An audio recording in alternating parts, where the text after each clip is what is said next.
Ilang kaalyado ng Pangulo ang humaharap sa kasong may kaugnayan sa umano'y ghost flood control projects. Pero ayon sa palasyo, walang special treatment sa ginagawang investigasyon. Yan ang politiko update ni Ivy Reyes. Ikinalungkot ng Pangulo ang balitang sumurrender ang kaibigan niya at kaalyadong si dating Senador Bong Revilla sa Sandigan Bayan. Ayon kay Palace Press Officer Claire Castro, bagaman nalungkot ang Pangulo, naninindigan pa rin daw ito na walang sinuman ang dapat makalusot sa pananagutan sa mga maanomalyang flood control projects kahit pa raw kaalyado, kaibigan o mismong kamag-anak. Una pa lang po nabanggit ang pangalang Senator Bong Revilla, doon pa lang po nag-react na po ang Pangulo at syempre nagulat po siya dahil kaalyado niya po.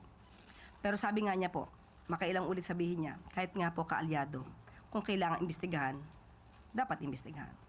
Ang kaibigan at kapwa kabitenyo na si DILG Secretary John Vic Remulla ang unang tinawagan ni Revilla. Pinayuhan raw siya nito na sumuko at harapin ang kaso.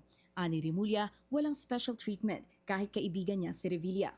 Bukod sa asawa at mga anak, mainit rin ang ipinakitang pagmamahal ng mga supporter ni Revilla na sumugod sa Sandigan Bayan. Panawagan raw nila ang patas na pagdinig sa dating senador. Bago sumuko sa Sandigan Bayan ngayong umaga, nagpahayag ng pagkadismaya ang dating senador at sinabing tila wala raw due process na nangyari sa paghawak ng graft at malversation cases laban sa kanya. Inirerespeto raw ng Malacanang ang nararamdaman ni Revilla at sinabing normal na reaksyon ito ng isang taong nasasakdal. Dagdag ni Yuse Castro, hindi raw malayo na gamitin din ni Revilla ang pahayag niyang ito sa pagdepensa sa kanyang sarili.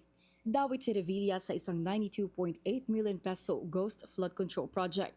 Bukod dito, nabanggit din siya ni dating DPWH Undersecretary Roberto Bernardo bilang isa sa mga opisyal na tumanggap umano ng kickbacks.